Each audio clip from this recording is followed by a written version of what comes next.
چیرې د بدن کمزورتیا لرئ یا د بدن د خاص اندام کمزورتیا لرئ، یعنی د عضلاتو کمزورتیا لرئ یا ناتوانه وئ، هر څه مو له وسه نه کیږي، په دې طریقه کولی شئ دغه کمزورتیا له منځه یوسئ.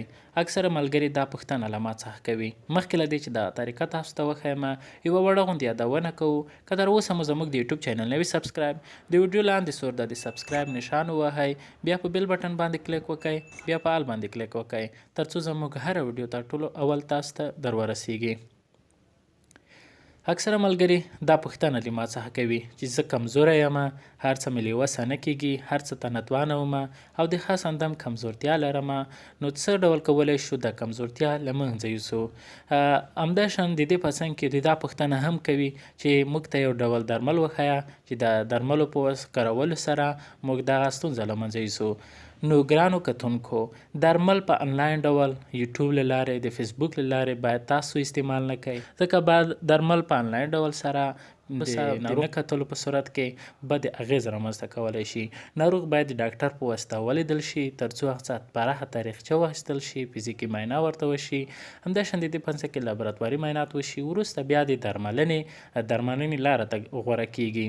دا چې درملو سره په څنګ کې نور کیمیاوي مواد هم ګډ وي چې په وجود کې نور تغیرات رامنځته کولی شي.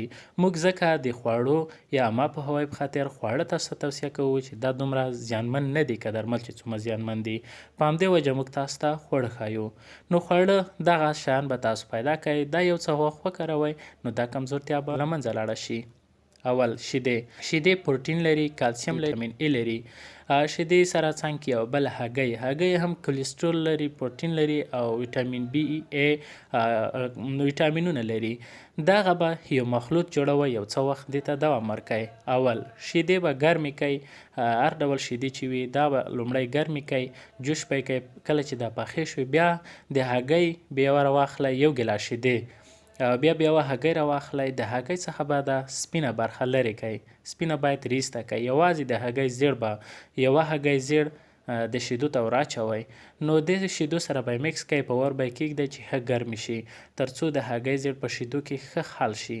وروسته دا یو ګیلاس شیدې او د یوه هګۍ مخلوط د سهار لخوا څښئ، یو څه وخت دې طریقې ته دوام ورکئ او د بدني کمزورتیا به مو له منځه لاړه شي او هم د عضلاتو کمزورتیا به مو له منځه لاړه شي. ځکه کله چې عضلات کمزوري وي نو په دې وخت کې به د بدن پروټین کم وي، نو دې څخه ستاسو د اړتیا وړ پروټین پوره کیږي. دا مخلوط باید ډېر وخت لپاره ونه کاروئ، ځکه په وجود کې نورې ناروغۍ هم رامنځته کولی شي، لکه د زړه او پښتورګو ناروغۍ باید د زیات وخت لپاره ونه کارول شي. نو دا ویډیو مې د تاسو لپاره جوړه کړه، په دې هیله چې خوښه مو شي. که خوښه مې وي لایک یې کړئ، که کومه پوښتنه لرئ کامنټ یې کړئ او دا ویډیو د نورو پښتنو ملګرو سره هم شیر کړئ. د ویډیو کتلو څخه نړۍ مننه.